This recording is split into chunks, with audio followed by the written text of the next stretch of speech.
Bom dia, Nessi. Como é que tá, minha amiga? Bom dia, Tiago. Tudo bom, né, Tiaguinho? Tudo, vamos começar. Bom dia, pessoal. Sejam bem-vindos. Vamos entrar na nossa última aula desse período da manhã, certo? Agora nós vamos falar sobre um assunto aí que é muito especial e é muito bom de se ouvir. É um assunto maravilhoso. Nós vamos estudar um pouquinho sobre o nisto cremus, certo? A nossa instrutora desta aula é a líder Nessi. Nessi é distrital Catunda. do distrito de São Cristóvão, aqui ladinho, nosso vizinho aqui do Zé Cristóvão. Walter. Então, seja muito bem-vinda, Nessi. Muito obrigado por aceitar o convite. Eu vou estar passando os slides da Nessi. Aí, Nessi, quando você quiser passar, só falar ok que eu passo aqui. Ok? Beleza, beleza. Pessoal, bom dia, né? Para mim é um prazer estar aqui. Estou um pouquinho Bom dia, nervosa. Nessi. Mas a gente vai aqui conversar, porque é um assunto muito longo, né? É um assunto, digamos assim, daria para a gente passar um dia todo ou mais só estudando esse nisto cremus, né? Mas é um assunto muito importante, não só para quem está fazendo classe de líder, né? Mas também para todos nós envolvidos com a liderança do desbravador e como adventistas, né? Todos nós como adventistas do sétimo dia. Tá beleza aí o som?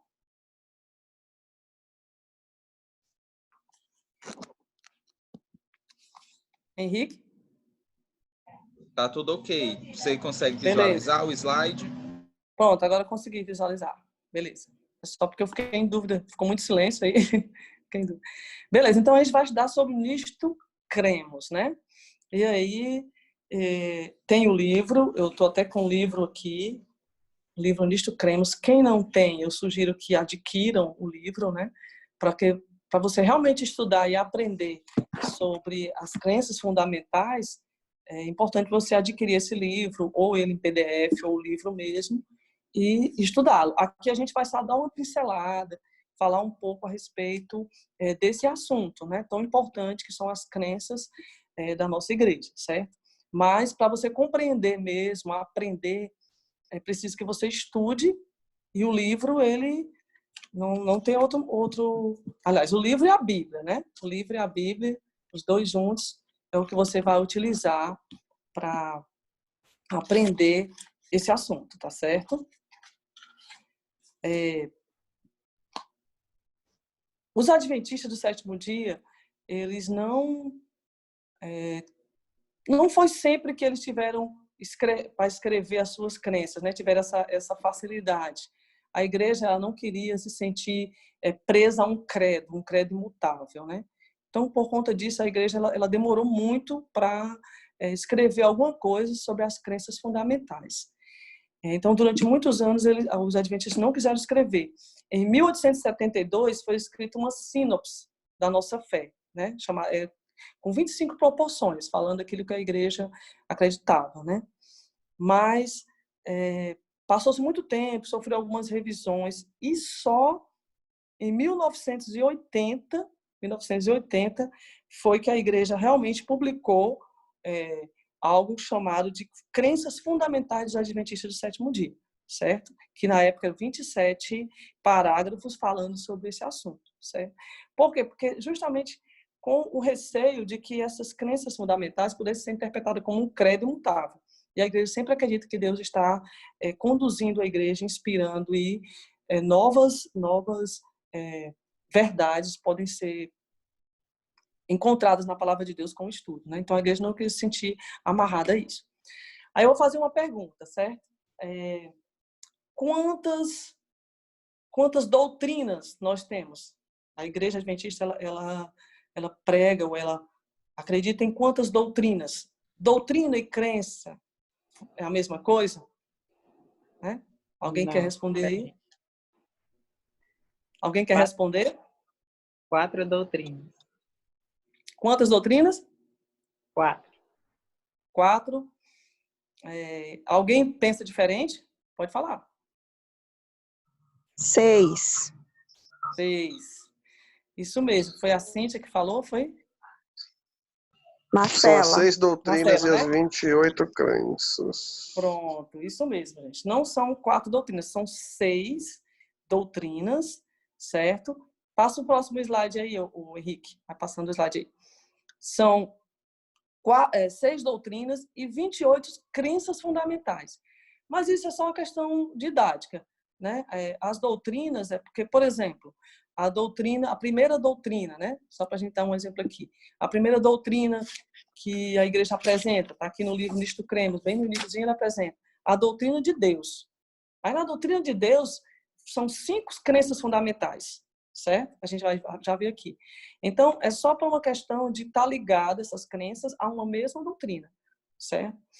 Mas o importante é a gente entender que são 28 crenças fundamentais. E elas estão agrupadas em 6 doutrinas, que são a doutrina de Deus, a doutrina do ser humano, da igreja. A gente vai já passar aqui um slide apresentando melhor, né?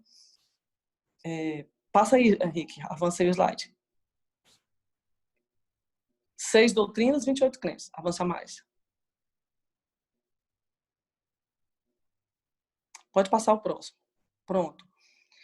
A crença de Deus, né? Volta aí. A crença de Deus. A doutrina de Deus, certo? Ela tem 5 crenças fundamentais ligadas a essa doutrina, que é a crença das Escrituras Sagradas, a primeira, né? A primeira crença fundamental. A segunda, a Trindade. A terceira, o Pai, Deus o Pai, né? A quarta, Deus o Filho. E a quinta, Deus o Espírito Santo. Então, essas 5 crenças são uma forma de você entender melhor a doutrina de Deus, certo? Então, todas as doutrinas, todas essas crenças estão todas baseadas na Bíblia.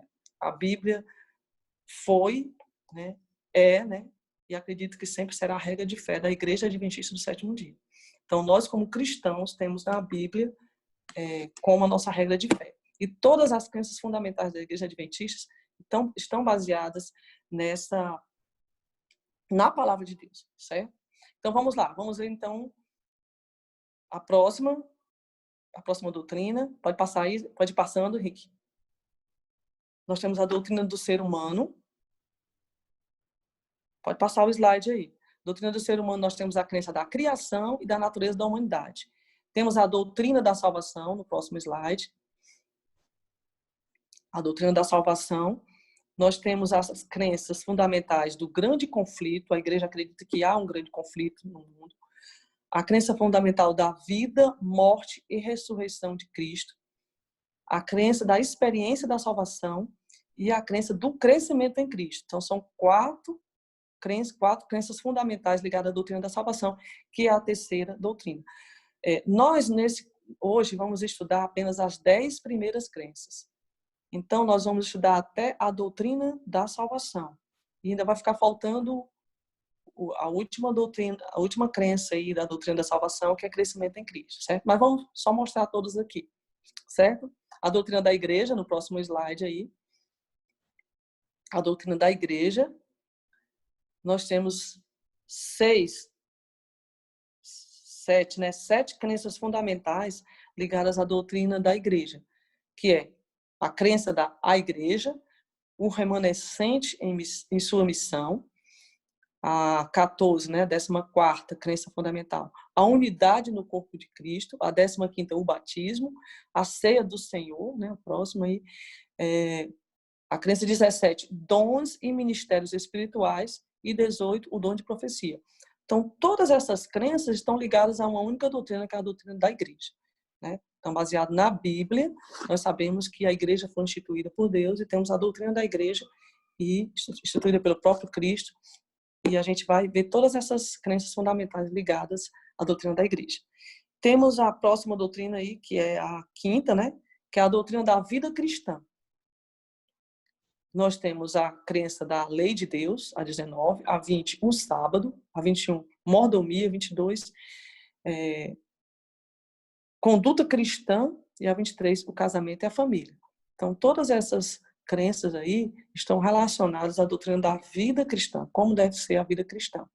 E temos a última doutrina, que é a doutrina dos últimos eventos, né? Ou dos eventos finais, que é o ministério de Cristo no santuário celestial, é a 24ª, a segunda vinda de Cristo, a morte e ressurreição, o milênio e o fim do pecado e a nova terra. Né? Então, com essas 6 crenças e essas 28, aliás, essas 6 doutrinas, né? E essas 28 crenças fundamentais que estão distribuídas nela, a igreja, ela apresenta, baseado na Bíblia, tudo aquilo que ela crê, né? Como ela crê em relação à palavra de Deus. E aquilo que nós devemos estudar e compreender. Claro que hoje aqui a gente não vai poder falar, mesmo sendo só 10 que nós vamos apresentar, a gente não vai falar, estudar de forma aprofundada cada uma, certo? Isso é algo que a gente vai, acredito que você já tem conhecimento, mas a gente vai focar nos pontos importantes que a gente deve entender em relação a isso, que vai ser objeto também da prova, né? Você vai fazer uma prova sobre esse livro, quem vai ser líder. E a prova de liderança da crença 1 até a crença 10ª, como eu falei, né? Então você precisa estar conhecendo bem o assunto para fazer essa prova. Aqui a gente vai dar só algumas orientações. Primeiro essa questão, separar o que é doutrina e o que é crença, tá? Se alguém quiser fazer uma pergunta, né? Fala, levanta a mão aí para o Henrique poder ter esse controle. Bom Pode dia, falar. Nessi. Bom dia, Nessi. Tudo bem? É o Anderson. Oi, Anderson. Bom dia. Tudo bom? Eu tive um empecilhozinho aqui em relação ao começo do curso, e se não for muito incômodo, se você puder novamente me repetir a diferença entre doutrina e crença, eu agradeço. Eu tive uma visita aqui inesperada de alguns parentes Certo. e eu perdi o comecinho do curso. Certo, Anderson.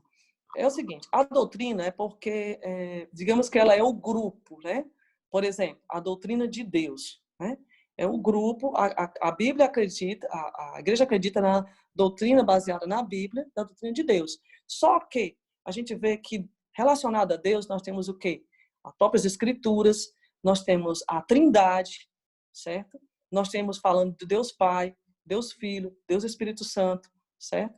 Então, tudo isso está ligado à doutrina de Deus. Então, é só uma forma de subdividir as doutrinas em crenças fundamentais, certo? Por exemplo, a crença fundamental na Trindade. Porque algumas pessoas podem crer em Deus, mas não crer na Trindade, né? Eu acredito em Deus, mas não acredito que seja a Trindade. Então, a Igreja Adventista, dentro da doutrina de Deus, ela tem a crença fundamental da Trindade, conforme nós podemos verificar na própria Bíblia, certo? Deu para entender aí, pessoal? Deu para entender, Anderson? Deu sim, Nessi. Obrigado. Beleza. Então, nós vamos agora, passa o slide, vamos para a primeira crença fundamental da Igreja Adventista. Vamos avançar aí no slide. Nós vemos que é as Escrituras Sagradas, certo? Então, as Escrituras Sagradas do Antigo e do Novo Testamento são a palavra de Deus escrita. É assim que a Igreja Adventista crê.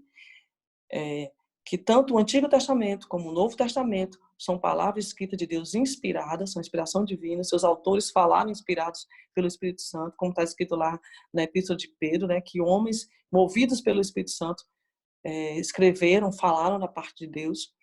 E a Igreja Adventista, ela crê no Antigo e no Novo Testamento com a validade sempre presente. Não que o Novo Testamento veio substituir o Antigo Testamento. Não. O Antigo e o Novo Testamento compõem as Escrituras Sagradas. Os dois são inspirados. Os dois estão relacionados, certo?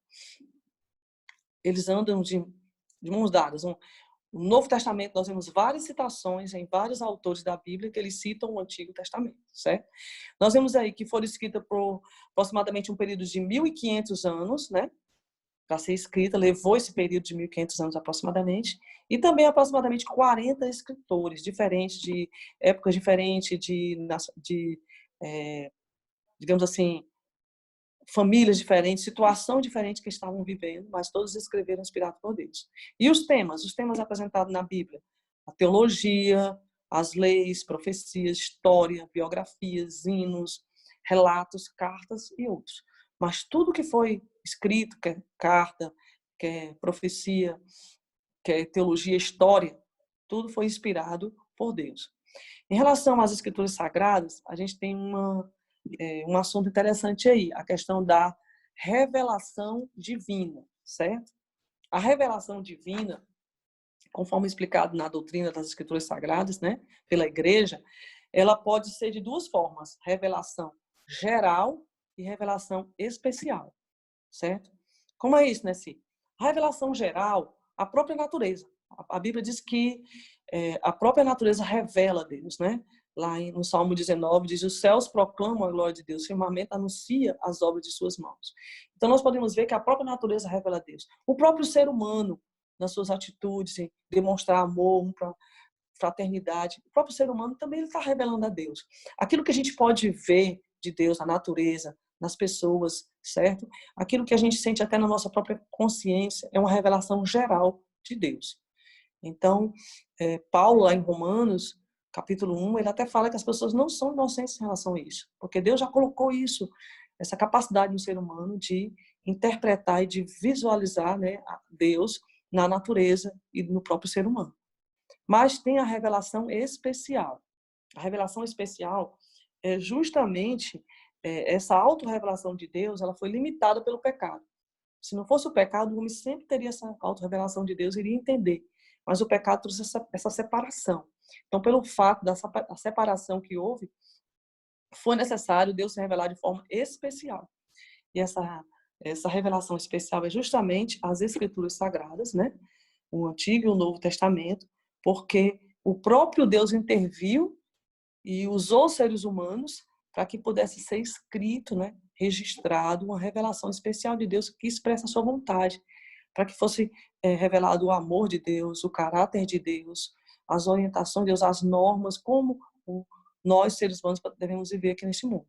Então, é bom atentar, quando você estiver estudando aí o livro, Nisto Cremos, essa questão da revelação geral e especial, isso deve cair na prova do Nisto Cremos, né? E é bom ficar bem atento em relação a isso, certo? Um outro assunto, passa o slide aí, Henrique. Em relação à inspiração. Qual o significado de inspiração? Né? Qual o significado de inspiração? A Bíblia foi inspirada por Deus, mas o que é esse ser inspirado por Deus? O Espírito Santo digitou as palavras e as pessoas escreveram? Como é essa inspiração, né? Como foi essa inspiração?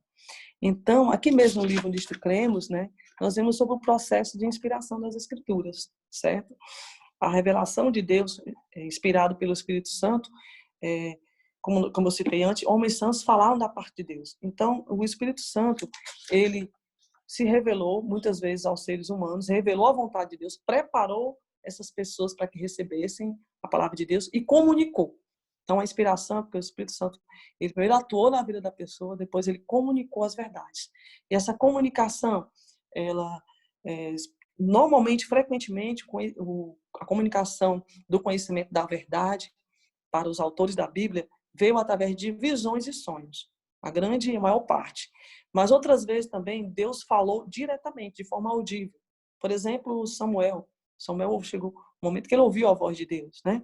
A Bíblia fala também que Filipe, ele sentiu que o Espírito Santo estava o levando até determinado caminho. O Espírito Santo falou à mente dele para que ele fosse encontrar com determinada pessoa em determinado caminho.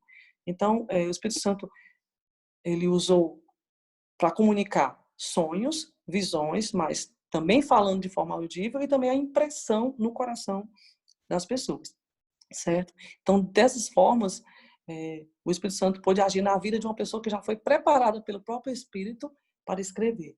Então, você vai ver que foi palavras humanas. Principalmente quando a gente lê Salmos, a gente percebe a linguagem humana, a linguagem mais poética.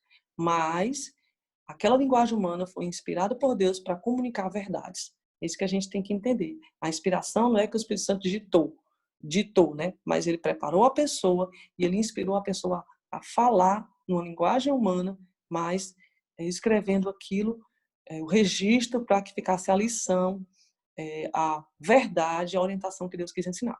Certo? Vamos adiante, porque tem muita coisa ainda, né? A doutrina da Trindade, aliás, a crença fundamental da Trindade, até eu confundi aqui. A crença fundamental da Trindade é uma crença que nem todas as pessoas creem. Se bem que a maioria dos cristãos acreditam na Trindade. Ou seja, Deus é um só, um único Deus, mas esse Deus, ele se revela em 3 pessoas, certo? Deus Pai, Deus Filho e Deus Espírito Santo. Ou seja, uma unidade de 3 pessoas coeternas, certo? E Deus, ele é imortal, ele é onipotente, ele é onisciente, ele é onipresente, está acima de tudo, certo? E o conhecimento de Deus, ele é um conhecimento que você adquire muito mais do seu coração do que do cérebro. Pessoas simples, pessoas iletradas, elas podem ter um grande conhecimento de Deus, pela experiência, pela convivência com Deus, né? Pela intimidade com Deus. Então, é um conhecimento mais do coração. E tem uma pergunta aí no slide, ó, que evidências do envolvimento de toda a Trindade, que evidência nós temos, né, do envolvimento de toda a Trindade na criação, redenção e juízo?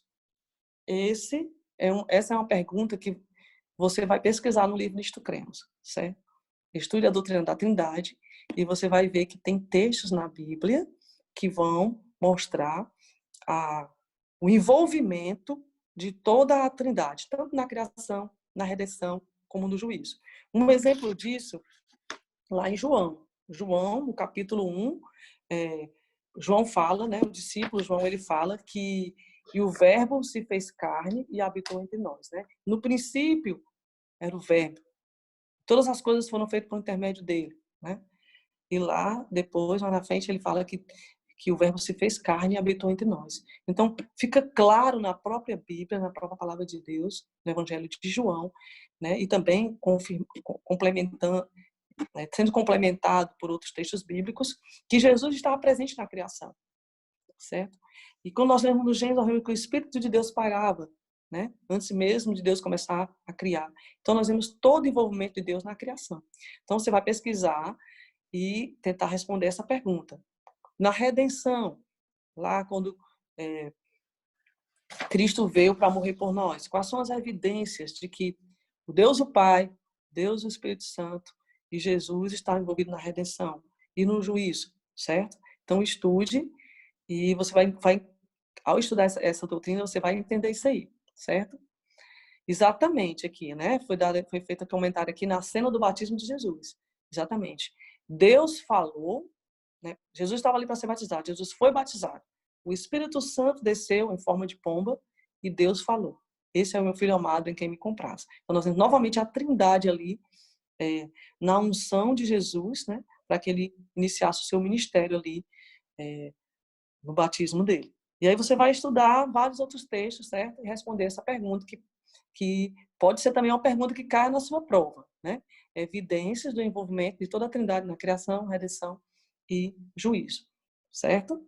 Vamos à próxima crença, né? São 10, a gente ainda está no início. Qualquer pergunta e a gente vai tentar responder dentro do tema, certo? Deus o Pai, né? Nós temos dentro da doutrina de Deus, nós temos a crença da Trindade, temos a crença de Deus o Pai, certo? Muitas vezes a gente entende bem a função de Jesus. A gente estuda a Bíblia, a gente vê muito ali a função de Jesus no plano da salvação. O Espírito Santo também, a gente vê muita coisa falando do Espírito Santo. Mas, frequentemente, Deus o Pai é mal compreendido. Muitas vezes as pessoas que não têm tanto conhecimento, elas dizem que o Deus do Antigo Testamento não é o mesmo Deus do Novo Testamento. E eles acreditam que no Antigo Testamento era Deus o Pai. E que o Pai, muitas vezes, é retratado como aquele ser rigoroso e que precisa ser apaziguado, né? E aí entra Jesus para que Deus possa nos aceitar. Mas, na verdade, Deus é o nosso eterno Pai, é o Criador, é o originador, é o mantenedor e é o soberano de toda a criação, certo? E o inimigo, nós vamos ver mais na frente a crença do grande conflito, mas nós vemos que o inimigo, ele tem, nessa terra aqui, ele tem feito de tudo para que Deus seja realmente mal compreendido. Tem culpado a Deus por todo o mal que há no mundo, né? Mas nós vemos um texto lá em 2 Coríntios 5,19, que diz o seguinte: Deus estava em Cristo reconciliando consigo o mundo. Então, tudo o que Cristo fez aqui na Terra foi para revelar o caráter de Deus. Então, se Cristo demonstrou amor, Deus é amor, Deus o Pai, né? E Deus é essa figura paternal, certo? E toda a obra de Cristo, toda a obra do Espírito Santo também, a forma como a gente compreende a revelação de Deus, está revelando também o Pai, certo? Em Deuteronômio 32, versículo 6, Moisés, ele se referiu a Deus como um pai que redimiu Israel. Ele disse, não é ele teu pai que te adquiriu, ou que te redimiu, né? Então, Deus como um pai da nação de Israel. E nós somos, hoje, né, somos Israel espiritual, e temos que ter em mente essa figura de Deus como pai. Deus mesmo falou isso em Jeremias também. Sou o pai para Israel. O Senhor, ó Senhor, tu és o nosso pai. Também o salmista ele se refere muitas vezes a Deus assim. Então, como um pai que se compadece dos seus filhos, assim Deus se compadece de nós, né? Compadece daqueles que o temem. Então, precisamos entender que o mesmo Deus, Pai, Filho, Espírito Santo, está revelado no Antigo e no Novo Testamento, né? Então, o caráter de Deus, como um todo, está revelado. E Deus é como um pai, aquele a quem a gente deve... Jesus mesmo nos ensinou a orar a ele, o Pai Nosso que está nos céus. Então, nós temos que ter essa visão de Deus. Claro que ele é o Criador, ele é o soberano, ele é o eterno, mas essa relação de chamarmos a Deus de Pai, certo? Temos a quarta crença fundamental, que é o Filho, certo? Passa aí o slide. Nós temos aí o Filho. Jesus veio na plenitude dos tempos, certo? Então, Jesus Cristo, certo? O Filho de Deus, ele encarnou-se, né? Como Jesus Cristo encarnou-se, mostrou a forma humana, certo? E foi, como a própria Bíblia fala lá no livro de Hebreus, a maior revelação de Deus. Nós temos a revelação de Deus na natureza, temos a revelação de Deus nas Escrituras, mas a maior revelação de Deus foi o próprio Filho, foi Jesus Cristo ter vindo ao mundo e conviver com a humanidade, né? E quando Jesus veio, ele cumpriu muitas profecias que estavam escritas na palavra de Deus. Jesus cumpriu várias profecias, o seu nascimento virginal, a cidade de Belém. E uma das profecias bem importantes que muitas vezes a gente não atenta é que Jesus veio até no tempo certo, na plenitude dos tempos, como falou o apóstolo Paulo. Por quê? Lá no livro de Daniel, capítulo 9, nós temos uma profecia chamada profecia das 70 semanas. E lá ele fala que desde a ordem para restaurar Jerusalém, né? Está lá a partir dos versículos 20, principalmente, está falando que desde a ordem para restaurar Jerusalém, seriam contadas 70 semanas para o povo de Israel. E quando ele fala em 7 semanas, depois ele fala em 69 semanas, né? E essas semanas, na interpretação profética, cada dia representando um ano. Então, uma semana de 7 dias, em 7 anos, houve um tempo bem difícil para a reconstrução do Templo de Jerusalém. Depois teve mais 69 semanas, que dá 483 anos, né? E no final, na última semana, né? Nos últimos 7 anos do tempo dado para Israel como povo de Deus, fala que viria, nessa última semana, o ungido é Jesus Cristo, né? E na metade da semana, ou seja, depois que ele fosse ungido, 3 anos e meio, que dá a metade de 7 dias proféticos, 7 anos, ele iria fazer cessar o sacrifício. E nós vemos que Jesus morreu na cruz, o véu do santuário rasgou-se de cima a baixo e não houve mais necessidade de sacrifício. Jesus cumpriu ali todo o ritual do santuário. 3 anos e meio depois, com a morte de Estevão, o evangelho começou a se espalhar para fora do povo de Israel, para fora dos judeus, né? Através da pregação aos gentios, do apóstolo Paulo e outros que começaram a pregar. Então, nós vemos que Jesus cumpriu toda a profecia das 70 semanas. Eu falei de uma forma rápida aqui das 70 semanas, mas é um assunto para a gente poder estudar melhor, né? Então, Jesus cumpriu até profeticamente o tempo certo de vir, certo? Isso é muito importante a gente compreender. Outra coisa é em relação às 2 naturezas de Cristo, né?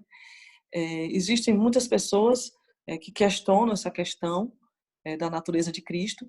Cristo é totalmente Deus e é totalmente humano. Aí as pessoas, mas Jesus assumiu a natureza de Deus como? Naquela natureza lá de Adão ou a natureza já atualmente, quando ele veio, né? Irmão, o que é importante a gente entender é que Jesus Cristo, apesar de ser um grande mistério que a gente só vai compreender mesmo, né, no céu, mas o que é importante a gente entender é que Jesus é totalmente Deus e totalmente homem.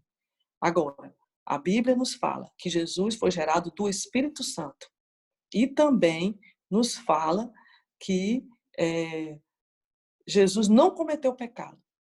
Agora, a Bíblia fala que Jesus viveu como um homem normal da sua época, né? Lá no livro de Isaías 53 fala que ele era um homem de dores, não via nele nenhuma beleza, nenhuma boa, não era alguém que se destacasse pela questão da aparência. Jesus sentia cansaço, certo? Jesus sentiu fome. Então Jesus, ele assumiu a natureza humana, certo? Ele foi o segundo Adão, como Paulo fala, certo? Assumiu a natureza que sentiu todos esses efeitos da degradação do pecado, mas Jesus foi gerado sem pecado. Então, assim como Adão não tinha nenhum pecado, ele cometeu o pecado. Então, Jesus, ele não tinha pecado, certo? Jesus não herdou o pecado, porque ele foi gerado do Espírito, certo? Mas Jesus, ele não cometeu o pecado. Então, ele não herdou o pecado e não cometeu o pecado. Então, Jesus foi tentado como homem. A Bíblia diz que ele foi tentado em tudo, mas não pecou. Então, Adão foi tentado e pecou. Jesus foi tentado e não pecou. Adão não herdou nenhum pecado. Jesus também não herdou porque foi gerado do Espírito. Então, como segundo Adão, Jesus venceu. Então, é isso que é importante entender. Essa discussão, se era a natureza de Cristo pós ou antes, né? Como é que era, se era dos tempos. Isso aí não vem muito a caso a gente discutir esse assunto. O que é importante a gente entender é que Jesus é Deus. Ele assumiu a natureza humana e sempre, para sempre, né? Então, ele tem as duas naturezas, a natureza divina e a natureza humana, certo? É tanto que, se vocês prestarem bem atenção, Jesus, ele apareceu como homem, mesmo depois de ressuscitado. Confundiu dois discípulos que só conseguiram reconhecer quando ele partiu o pão no caminho de Emaús. Estava na praia como um estranho, preparando o peixe ali para os discípulos que tinham vindo pescar.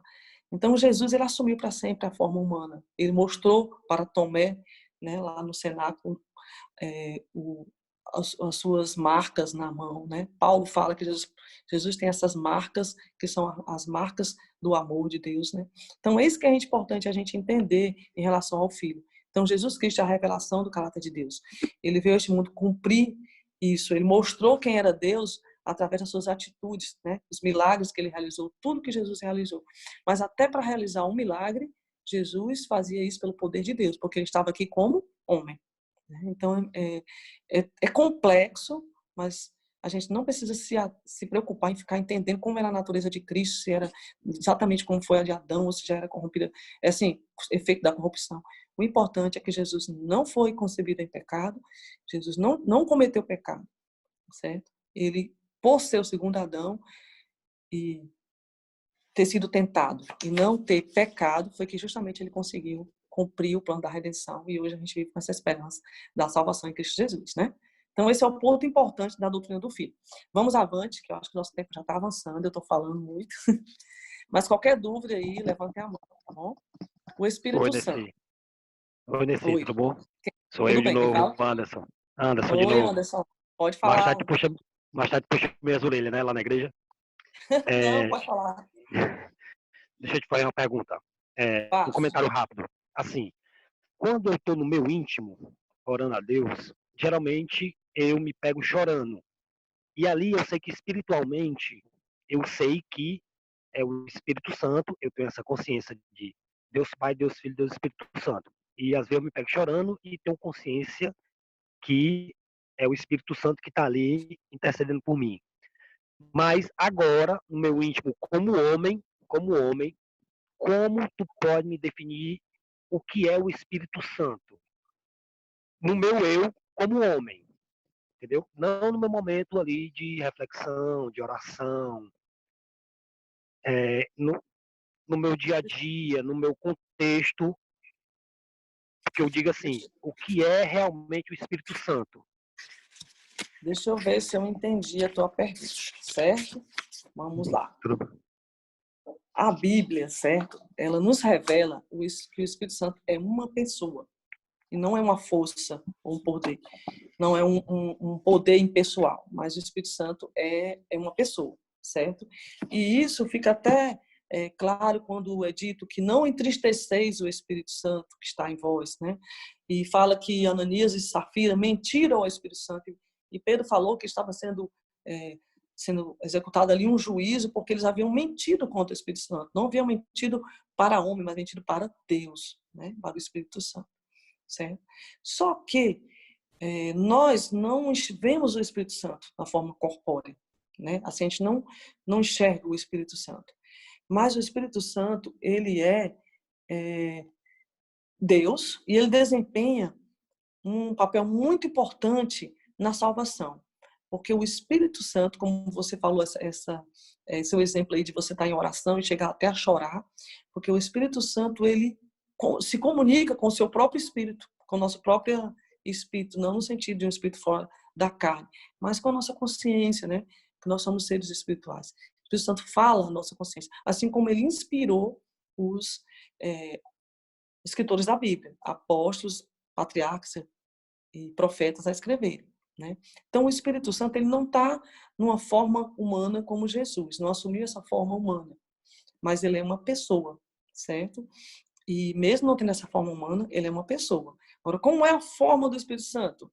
Aí eu não posso te dizer, porque o Espírito Santo é numa forma espiritual, né? É só isso que a Bíblia nos revela, certo? Mas a Bíblia revela que é uma pessoa que tem sentimento, certo?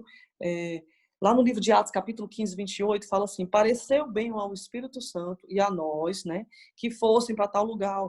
Então, Paulo e os que estavam fazendo as viagens missionárias, eles estavam conscientes de que o Espírito Santo estava guiando. Então, pareceu bem. Só parece bem a um ser que raciocina, um ser que pensa, né? A Bíblia, nós vamos ver mais na frente na doutrina, na crença da criação. Vimos, aliás, né, vamos ver, aliás, na crença da criação, que Deus nos criou à sua imagem e semelhança. Então, o Espírito Santo, ele é Deus e se revela Jesus, comunica Jesus Cristo, né, a vontade de Deus, o Pai, de Jesus Cristo, para nós hoje, se comunica conosco, né, mas nós não sabemos a forma do Espírito Santo. Eu não posso dizer que formato é o Espírito Santo, certo? No caso, vai entender mais ou menos aí? Deu. Então eu posso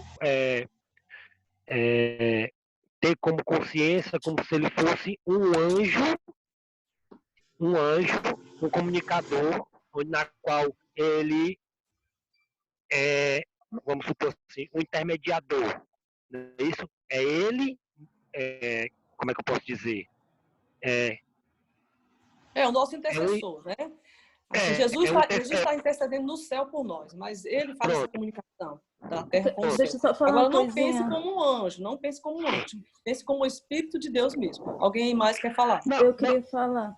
Porque o problema é que nós estamos acostumados a querer enxergar as coisas com os nossos olhos humanos. E quando nós tratamos do sobrenatural, nós não podemos. Então, o Espírito Santo não se define. A Bíblia, o autor, usa a palavra pessoa para que nós, humanamente, compreendamos. Mas, como a Nessi falou, a definição, a forma, o que é em si o Espírito Santo, nós não podemos definir. E com os olhos da fé e com o consolo que o próprio Espírito Santo nos dá, nós entendemos e reconhecemos a pessoa do Espírito Santo. Então, assim, lá no céu, Deus, para se revelar aos anjos, ele se fez Miguel, como nós estudamos na Bíblia. Aqui na terra, para Deus se revelar aos homens, ele se fez Cristo. E para que após a subida de Cristo aos céus, nós sintamos a presença de Deus ainda na nossa vida, nós temos a pessoa do Espírito Santo, que com os olhos humanos nós não podemos enxergar e com a nossa mente humana nós não conseguimos definir. Acho que Sim, complementando. Oi, desculpa. Complementando também, a Bíblia diz que o Espírito Santo, ele convence a gente da justiça, do pecado e do juízo. Exatamente. Então, toda vez que você opta fazer alguma coisa boa, né? Toda vez que você escuta aquela vozinha dizendo assim, o que a gente chama de consciência, né? Ixi, minha consciência está pesada. Essa consciência, na realidade, é o Espírito Santo falando a você diariamente, né? Dizendo e guiando. O Espírito Santo, ele vem como consolador para nos guiar. Talvez a visão de anjo não seja interessante, justamente por esse caráter do Espírito Santo de agir como Deus mesmo, assim como Cristo veio e orientou a humanidade, né, e orientou uma fé cristã. O Espírito Santo hoje nos mantém nessa mesma fé e nessa mesma virtude, né, porque tudo que é bom também vem de Deus. Então é ele que nos convence da justiça, do pecado e do juízo. Exatamente. Só para complementar aqui, o segundo livro que a gente usa, inclusive eu já usei isso com os bravadores, para poder explicar a Trindade, é a natureza. E assim, se você pegar a água, porque eu acho que pelo do irmão seria muito interessante ele compreender o Espírito Santo dentro do contexto da Trindade, a função de cada um de uma forma bem distinta. Eu acho que já foi explanado aí, mas trabalhando os três, né? Porque aí acaba tirando essa ideia de que é um anjo, de atribuir forma ao Espírito Santo. A gente não tem como atribuir forma ao Espírito Santo porque a gente nunca viu ele, né? Não dá para ver. Então, assim, eu usei para os meninos entenderem a Trindade, a função de cada um dentro, a água. Se você pegar a água no estado sólido, já viu esse exemplo da água? Pronto. É muito interessante, entendeu? Porque ajuda a entender até a função de cada um. Se você pegar a água no estado sólido, vamos dizer que é o pai, né? A água no estado sólido é uma pedra, né? É uma rocha, vamos colocar assim. E é feita essa alusão na Bíblia, com o pai sendo uma rocha. E o filho é a água da vida, a água no estado líquido, né? E o Espírito Santo é a água no estado gasoso. Como se a gente não vê a água, a gente não vê partículas de água, a gente sente a umidade porque o vento sopra, a gente sente um frio. Mas aquela umidade lá são partículas de água que a gente não consegue ver, mas a gente sabe que está ali. Entende? Então, assim, o pai ele tem a função de julgar, né? A função também de criar também. O filho ele tem a função de salvar, né? E interceder por nós junto ao pai. E o Espírito Santo é como o Luiz Henrique falou, ele convence o pecado, da justiça e do juízo. Tanto que quando Jesus estava subindo, ele disse, eu vou, mas eu vou deixar alguém aqui também intercedendo por vocês. Então, o Espírito Santo ele está dando continuidade à obra de Cristo e o plano da salvação nesse momento. Então, o conselho que eu dou para o irmão, não foque na forma do Espírito Santo, mas dentro da Trindade, qual a função dele. E a evidência de que são três seres distintos tem dois momentos, né? No momento da criação, lá em João fala, primeiro João fala que no momento da criação os três estavam presentes, né? No verso estava ali, né? Estava presente no momento da criação, eles pairavam ali sobre as águas, né? Exatamente. E no momento do batismo de Jesus, né? Ele também estava ali presente. Então realmente são três seres distintos. Por que são só? Em pensamento, palavras e ações. É a mesma questão da água. Mesmo que elas estejam em estados diferentes, tenham funções diferentes, não deixou de ser água, entendeu? Então, não é porque eu não consigo ver o Espírito Santo e também não tenha visto Jesus e nunca tenha visto o Pai também, que eles deixaram de ser Deus. Por que eles são só? Pensamento, palavras, ações, caráter, objetivo, eles são só. Entendeu? Exatamente. Com licença, Nessi, importante ressaltar o perigo, tá? Desse fato de você querer fazer uma forma para o Espírito Santo, né? Porque isso é perigoso, gente. Isso já foi assuntos de acabar com igrejas, das nossas igrejas, entendeu? Porque a gente sabe de algumas coisas que aconteceu. Isso foi um assunto que acabou com algumas igrejas. Isso é muito perigoso. Espírito Santo é uma pessoa espiritual e pronto. Você tem que ensinar o que a Bíblia diz. E é perigoso também pelo fato de que Deus, ele nos dá o conhecimento daquilo que vai, digamos, que vai ser útil Que é para a gente, importante, para a né? nossa salvação. Porque Exatamente. o Espírito Santo, ele aponta para Jesus. O único trabalho do Espírito Santo é apontar para Cristo, assim como o trabalho de Cristo era apontar para o Pai. Então, a gente tem que ensinar para os nossos desbravadores que a função do Espírito Santo. Ah, tia, mas qual a forma do Espírito Santo? O Espírito Santo não tem forma. A única forma que você deve atribuir a ele, lembra como foi que apareceu em Gênesis? Foi em forma de pomba. Lembra que forma ele apareceu no batismo de Jesus? Em forma de pomba. Então, pronto, se atentem para isso. Se atentem para o trabalho dele e não para a forma. A forma Deus não apresentou, então é porque não é para a gente saber agora. Pessoal, o trabalho dele. a gente precisa avançar aí, porque a gente ainda está aqui na quinta, né? Certo, Neise. Então, Só um diálogozinho rápido. Eu concordo com a irmã que ela acabou de falar. O meu intuito não é saber qual é a forma, entendeu? Eu não estou aqui cogitando qual é a forma, até mesmo, você sabe, eu estou engajando... Não, tudo bem, a gente só está tentando explicar para que não fique a dúvida, tá? Não estamos... Tudo bem. Eu estou entendendo e fico agradecido pela forma na qual os irmãos estão me repassando isso. Mas, assim, eu digo assim, porque eu, como recém-batizado, você me conhece, e assim, como recém-batizado e como uma pessoa que está chegando na igreja adventista, na qual eu escolhi, porque eu pesquisei muito, antes de chegar a uma denominação na qual eu queria estar em uma igreja verdadeira, entendeu? Aí, assim, vem certas dúvidas. Eu tenho meu íntimo com Jesus, Deus e o Espírito Santo, já disse. Às vezes eu me pego em oração e estou chorando. Isso eu tenho consciência que é o Espírito Santo. Então, a minha dúvida não é qual é a definição do Espírito Santo na forma carnal. Na forma carnal. Com quem que o Espírito Santo se parece? É com Jesus, quando veio à Terra? Não. O meu intuito qual é? É como eu posso, como homem, ter definição do Espírito Santo. Entendeu? Pronto, o Espírito Santo é Deus que fala ao seu coração, entendeu? É isso mesmo, é Deus que está falando ao seu coração. O tempo está avançando, a gente vai ter que passar essa parte aí. Mas eu queria só deixar aqui um resumo aqui, todo mundo falou, beleza, foi muito boas contribuições. A gente entender que, principalmente, é a missão do Espírito Santo.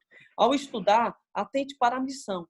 Os atributos de Deus estão revelados tanto em Deus Pai, Filho como Espírito Santo, toda a Trindade. Como nós falamos aqui, Deus é o quê? É eterno, é imortal, Deus é onisciente, é onipresente, Deus sabe todas as coisas, entendeu? Então, a gente precisa atentar a essas características. O apóstolo Paulo fala que ninguém pode aceitar Jesus, né, na sua vida se não for através do Espírito Santo. 1 Coríntios 12:3 fala, ninguém pode dizer Senhor Jesus se não for pelo Espírito Santo. Então, o Espírito Santo é Deus que fala a nossa consciência. Isso, a missão dele. E também comunica dons. É importante a gente entender isso aí. O Espírito Santo, ele comunica dons, certo? No passado, comunicou dons para as pessoas poderem construir o tabernáculo, né? O santuário de Deus.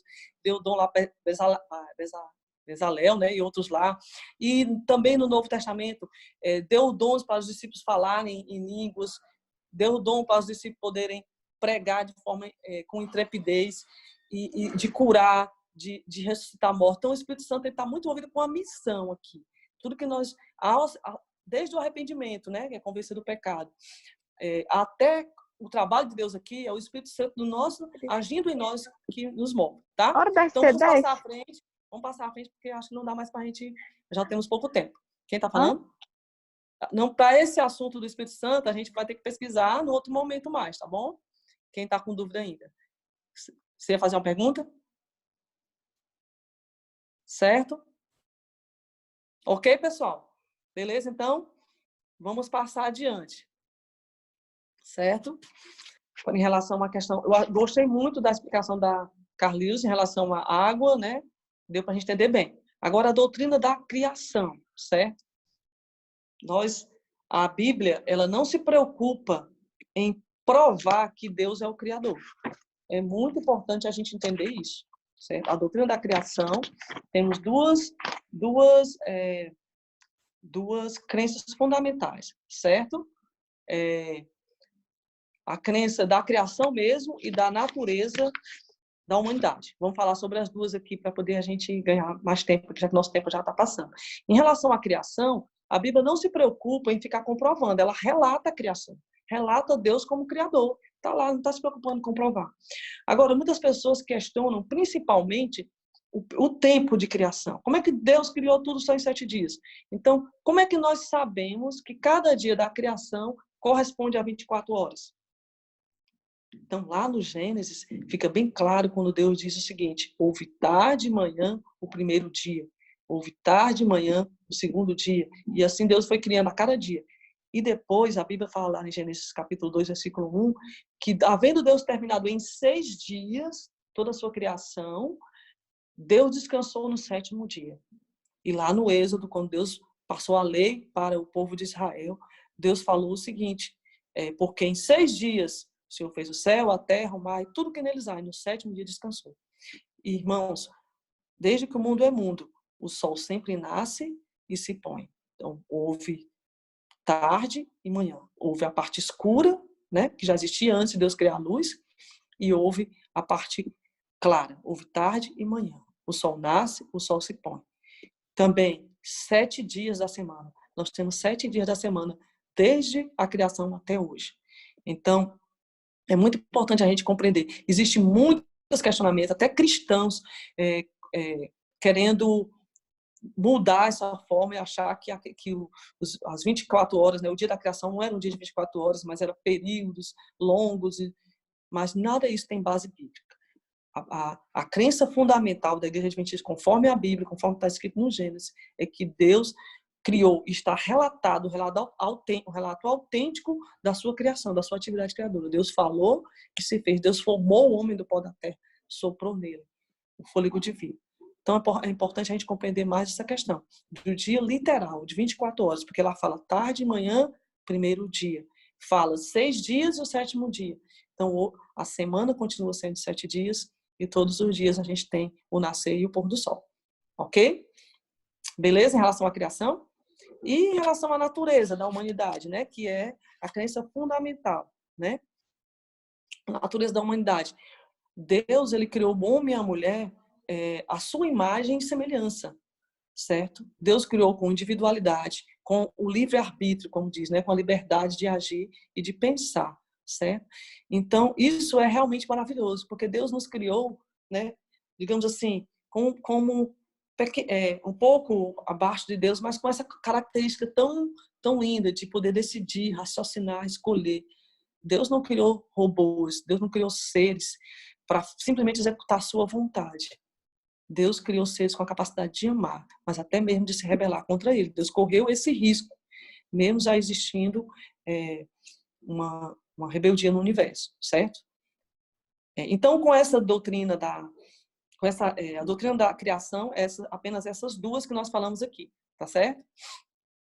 E nós vamos agora para a terceira doutrina, que nós vamos estudar ela de forma quase completa, né? A gente vai estudar a doutrina da salvação, estudando as crenças do grande conflito, vida e morte, ressurreição de Cristo e a experiência da salvação, certo? Então, o grande conflito. A Bíblia, ela mostra, e a Igreja Adventista crê nisso e coloca isso como uma crença fundamental, certo? Que toda a humanidade, agora, quer aceite, quer entenda isso ou não, toda a humanidade está envolvida no grande conflito entre Cristo e Satanás. Entre Cristo e Satanás. Quanto ao caráter de Deus, está sendo questionado o caráter de Deus, a sua lei e a sua soberania no universo. Então, o inimigo, ele se rebelou contra Deus e esse grande conflito iniciou-se no céu, nos relatos lá como profecias para Tiro, né? Lá em Ezequiel e em Isaías, né? Deus fala da questão de o querubim da guarda, que quis colocar o seu trono acima do trono de Deus, né? E que se rebelou em seu coração, tem todo um relato lá. Mas é importante a gente entender que esse conflito, ele se saiu do céu, a terça parte dos anjos, que nós não sabemos, mas a Bíblia fala que tem milhares e milhares de anjos no céu, a terça parte seguiu Lúcifer. E esse grande conflito, ele acabou tendo um palco aqui na Terra, porque o ser humano, os nossos primeiros pais, eles aceitaram, né, ao engano do inimigo, mas eles tomaram a decisão, né? E como nós vimos aqui, o homem foi criado com livre-arbítrio. Então, o homem houve a sua decisão de acreditar na serpente que estava falando ali, no caso de Eva, né? E não acreditar em Deus. E também houve a decisão de Adão, de pegar o fruto e comer, né? Então, um grande conflito ele veio para essa terra. E hoje, aqui na nossa terra, é muito importante que a gente, para compreender a salvação de Deus, para compreender a Deus, a gente entender que há esse grande conflito. Esse conflito se passa nesse mundo e se passa na nossa mente. Todos os dias tem um inimigo querendo nos tirar de Deus. E tem o Espírito Santo querendo nos levar para perto de Deus. Certo? Então, vamos adiante, que a gente já está com o tempo encerrando, mas também já estamos terminando aqui. Vamos para a nona, né? Volta só um pouquinho aí para a nona. A vida, morte e ressurreição de Cristo. Certo? Com o grande conflito, nós vimos que o homem, ele se alienou de Deus, né? O homem foi criado à imagem de Deus, mas ele se alienou de Deus. Então, na vida de Cristo, na sua vida aqui neste mundo, Jesus veio revelar a Deus. E ele viveu em perfeita obediência à vontade de Deus. O seu sofrimento, ele voluntariamente escolheu sofrer, né? E a sua morte foi uma morte expiatória. Jesus morreu sem pecado, para que a morte dele sem pecado pudesse limpar o pecado daqueles que viveram em pecado aqui nesse mundo, que são todos fora de Jesus, só ele não pecou. Então, Deus proveu o meio de expiação. Ou seja, a lei de Deus foi transgredida. Jesus falou que se o homem comesse do fruto, ele ia morrer. O salário do pecado é a morte. Mas o dom gratuito de Deus, a salvação em Cristo Jesus. Então, é preciso a gente entender isso. Jesus veio, cumpriu tudo isso. Jesus morreu por nós. E a morte dele pode se colocar no lugar certo? Da morte que seria nossa, a morte eterna que seria nossa. A morte que nós vemos hoje, aí, Jesus comparou a um sono, porque Jesus mesmo falou que haverá duas ressurreições, né? E Jesus ressuscitou. É muito importante isso. Lá em 1 Coríntios 15, Paulo fala que Jesus ressuscitou, e porque ele ressuscitou, nós temos todas as esperanças. Porque Jesus não tivesse ressuscitado, o que seria de nós? Nós também não iríamos ressuscitar. Mas Jesus venceu a morte, e nós, cada um de nós, ser humano que vem nesse mundo aqui, que for vencido por essa morte, só irá passar pela morte eterna, que é pós-juízo de Deus, se não aceitar a salvação de Deus, né? Mas se tiver Cristo como seu Salvador, a gente só vai dormir esse sono, ressuscitar para uma vida eterna. Então, essa questão da graça salvadora de Deus, né? Em contraponto ao grande conflito, ao mal que veio nesse mundo, é muito importante para que a gente possa compreender que Jesus cumpriu tudo aqui como homem. E hoje ainda está intercedendo por nós. A obra de salvação, ela permeia toda a Bíblia. Jesus Cristo é o ponto central da Bíblia. Então, permeia toda a Bíblia. Então, Jesus não está hoje de braços cruzados. Ele está hoje intercedendo por nós, ainda, digamos assim, complementando esse plano da salvação. Certo? Até que um dia o trono de Deus ele seja estabelecido nesse mundo novamente. Não haverá mais morte nem pecado. Vamos para a 10ª. Já está acabando o nosso tempo, né? Então, a experiência da salvação. É muito importante a gente entender que aí o Anderson, que é um recém-batizado, e todos nós que estamos também nasceu na igreja, né? Digamos assim, né? É adventista desde berço, ou então na igreja há muito tempo, ou quem é recém-batizado, mas todos nós temos a mesma necessidade de ter uma experiência pessoal com Deus, certo? O conhecimento aqui do Nisto Cremos é importante, a gente precisa estudar. Aqui vai estar bem detalhado cada crença da igreja, agrupada nessas doutrinas, conhecimento da palavra de Deus, né? Mas tudo isso pode não servir de nada se nós não tivermos a experiência da salvação, a experiência própria, certo? Eu coloquei essa frase de Ellen White aí para encerrar esse nosso momento aqui, né? A vossa esperança não está em vós mesmos, mas está em Cristo. A nossa esperança não está em nós mesmos, mas em Cristo. A nossa fraqueza se acha unida à sua força, né? Então, a gente não precisa olhar para nós mesmos, mas nós devemos olhar para Cristo. Então, sempre que a gente olhar para nós mesmos, a gente não vai ver como se salvar, porque somos falhos, defeituosos. Mas sempre que a gente olhar para Deus, a gente vai ver um Deus de braços abertos, um Deus com a mão erguida para nos buscar, mesmo que a gente caia. A Bíblia diz que o justo 7 vezes cairá, 7 vezes levantará. É igual a perdoar 7 vezes. Não é que você vai contar. Mas é quantas vezes, não importa o justo cair, mas se ele buscar a Deus, e é o Espírito Santo que nos move a buscar, ele vai nos erguer, certo? Agora, essa experiência de salvação, ela vai nos conduzindo a uma experiência de cada vez mais, de mais confiança em Deus, de paz, né? Uma paz que pode cair o mundo, mas a gente vai estar em paz com ele. Então, essa experiência de salvação, cada um precisa viver a sua individual, certo? Alguns terão muito tempo, conhecer a Deus durante um bom tempo e vão passar muito tempo. Alguns vão ter uma experiência rápida, como foi a do ladrão lá na cruz. Ele simplesmente aceitou Jesus ali e ele já morreu em seguida, né? Mas cada um de nós precisa ter essa experiência pessoal com Deus, certo? O conhecimento teórico, ele precisa nos apenas levar a nos mostrar que nós temos um Deus, né? Nós temos um Deus. Então, nessa doutrina, que é a doutrina da salvação, a gente estudou até a crença fundamental 10, a experiência da salvação. A 11, crescimento em Cristo, vai ficar para a próxima prova, né? Então, aqui foi só um vislumbre, gente, para que a gente possa ter essa vontade de conhecer mais, de estudar mais. A prova não vai ser difícil se você estudar, se você se ater aos pontos importantes, tá certo? E mais do que prova, né? Esse conhecimento das nossas crenças fundamentais é para que a gente possa compreender nossa identidade, certo? À tarde a gente vai ter uma aula sobre a história da igreja, né? Como tudo começou.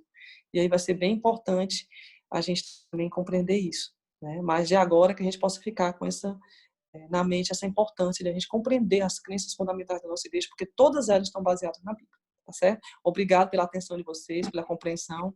Não deu realmente para responder todas as perguntas, mas em outro momento a gente pode conversar sobre dúvidas que ficaram e a gente compreendeu. O importante é que a gente não fique se atendo às dúvidas, certo? O que Deus revelou é suficiente, como diz lá em Deuteronômio.